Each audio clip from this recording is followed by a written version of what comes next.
It's March, it's coronavirus time and we're having to stay at home in our gardens. So I thought I would share my garden with you for the next few months, and every week Clive and I will make a video of what's happening in the garden, what we've done in the garden, and hopefully what we're going to do in the garden. So come with me and I'll introduce you to my garden.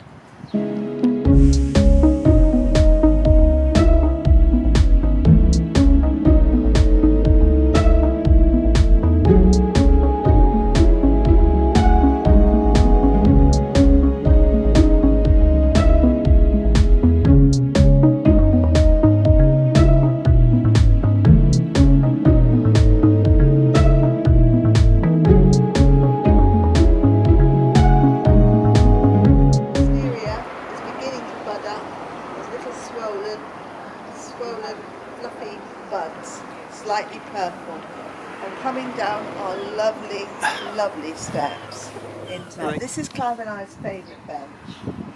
This is where we sit and we have our morning cup of tea and often our evening or afternoon cup of tea, and it gives us a little place that seems to be always in the sun. It's a really lovely warm spot. This is our herb garden. So far we've done nothing to the herb garden, so there'll be lots of tidying up to do there this week. The rosemary is in beautiful bloom. I use that for lamb. Right, coming down our garden we've put in a box hedge, which is now finally all grown together and meshed. It's beautiful. The roses have begun to put on their first growth, which is very, very nice to see. This old rose here is Queen Elizabeth, and she was here when we moved in. One of the very few plants that we've managed to keep. She's very, very old. I've kept cutting her back, and she now is coming into some shape, and this year she looks very healthy indeed. So I'm very pleased with my Queen Elizabeth. Last year we planted these, and they are David Austin roses, and we had to move some fruit trees very quickly, and they seem to be liking their new home quite well. So I'm very pleased with how this bed has come on. And the peach has even got some blossom, which is really good news. As we move on down through the garden, we put a bench here, and from this bench you can sit and look right down the rose arbour. As the seasons go on, this should be quite a spectacular place to sit. We're moving now down through the garden. The camellias. This camellia is a very tight camellia and it's just coming into bloom, so we'll be watching that one over the next few weeks.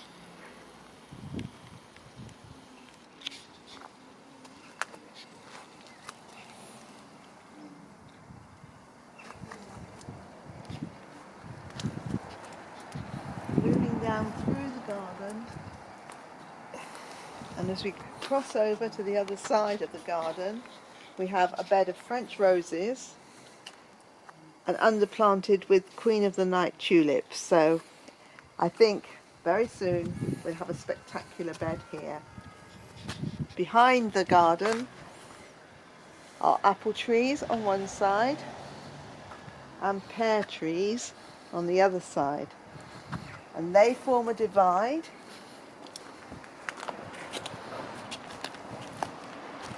between our vegetable garden and our flower garden. We've got fruit trees at the back on the wall, fruit bushes, and joining us in our garden are our chickens. We've got 3 chickens, 1 white chicken and 2 brown chickens. You'll see them as you go around the garden, and they'll be around in most of our videos at some point or another. The ribes have come out nice and early.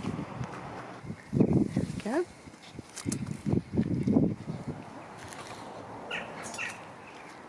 This is our asparagus bed. Too early for asparagus as yet, but we've been putting spent compost on it to try and build it up. Unfortunately, this morning the chickens discovered I did that, and they've been scratching on it and have been putting it all over the path, so more work to do there to tidy up. The chickens live in an omelette, and we find this is a really good way of keeping chickens. I'll see if there are any eggs today. Oh, there's one laying. Hello, sweetheart. Oh yes, and she's got an egg.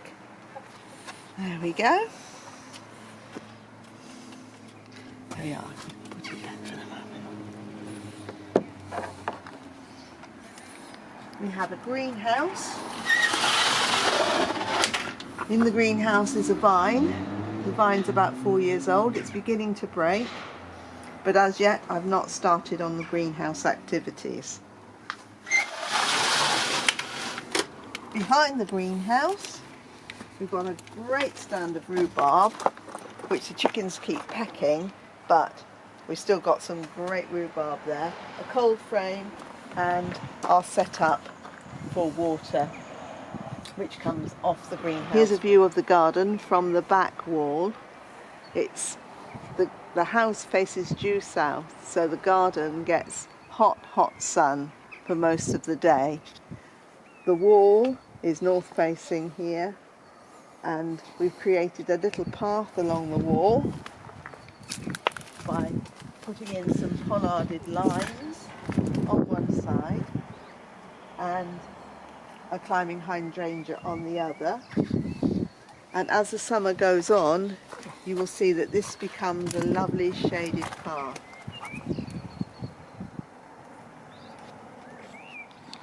In front of the pollarded limes we've got various shrubs, and the shrubs all have white flowers to try and create a white garden effect around the lawn. That's a beautiful white daphnia. It's coming into flower now. It's quite a rare one.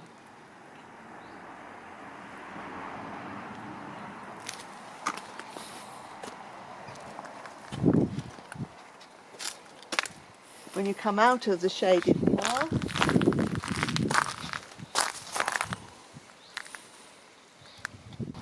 we have a very old holly tree here that my brother-in-law has shaped beautifully, and it's underplanted with some euphorbia, and it gives a lovely effect in the spring with some spring bulbs. There's a spectacular view again of the house from down here, and you can now see the lawn. The lawn has been cut for the first time, and I intend this week to do another cut on the lawn and bring it down a little bit further. Around the lawn there is a square, and the square is predominantly white with its planting. There'll be shades of white as the summer goes on.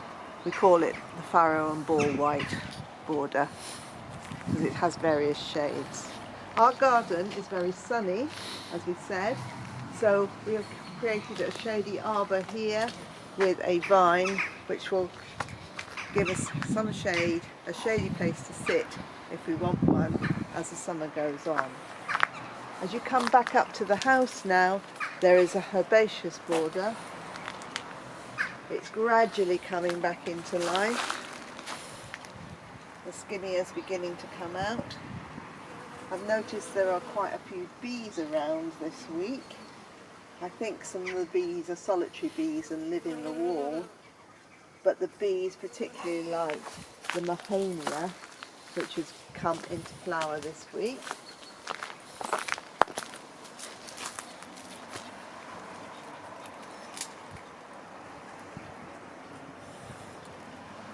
I also really like the hellebores. I think this is the first year the hellebores have really taken their place in the garden and given us a spectacular show. I've always been a bit disappointed with them, but not this year.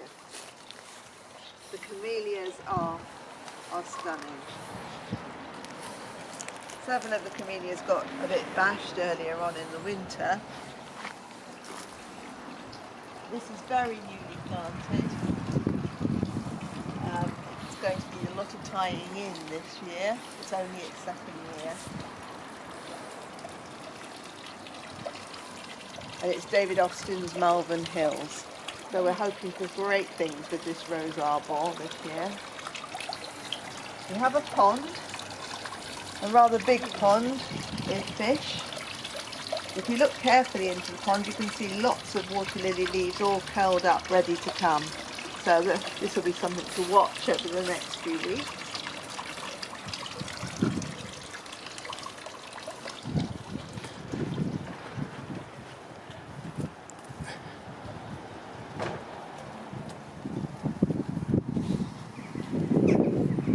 We've created some triangular paths to break the garden up. This old lavender was here, so it made a feature of the old lavender, and the lavender's just breaking now, which is good. It's a really good sign of the summer. On the other side of the path is the iris bed, and I think there are a lot more weeds than iris in my bed. Clive likes the little anemones. So lots and lots of work to be done on this bed in the coming weeks.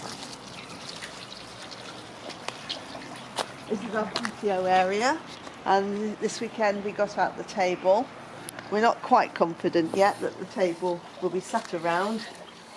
There still might be a few frosts, so we've covered it up. There's some lovely little cyclamen in our tubs, and these are tiny, tiny little narcissi. The other triangular beds, and we've got a tulip bed here which underplants the agapanthus that will come. Again, we've got a lot of chicken activity.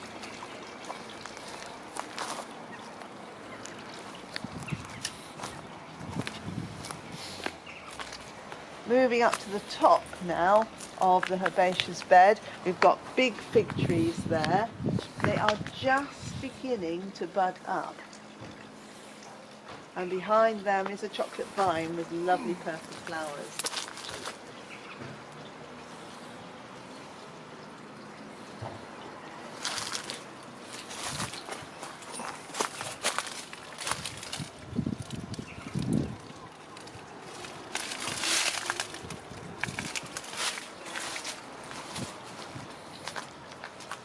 And at the top of the herbaceous bed, there's a fairy door, which our grandchildren love.